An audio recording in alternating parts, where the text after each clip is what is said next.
Unang-una, nilagyan ko ng sibuyas, kamatis, bawang, at luya. Tapos, yung unang gata ng niyog.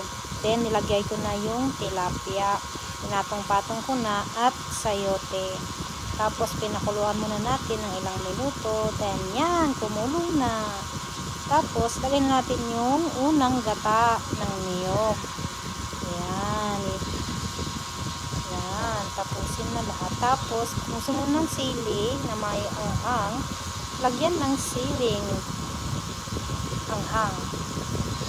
Tapos, ayan na, kumulo na. Ilagay na natin ang repolyo.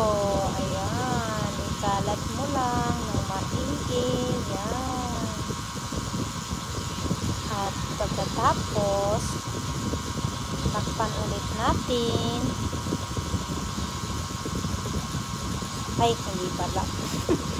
Meron pa palang yung kalawag na sinasabi nila or luyang dilaw pero powder po siya. Kaya yan, lagyan natin ng konti, tapos halu-haluin mo lang sa may sabaw niya para kumalat. Yan, ang sarap po yan, para masustansya. Yan, ganyan.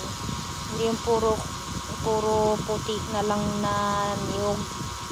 Yan, kulo na, tapos na, ang sarap yan. Yay, kahit po tayo. May siling ano pala, siling haba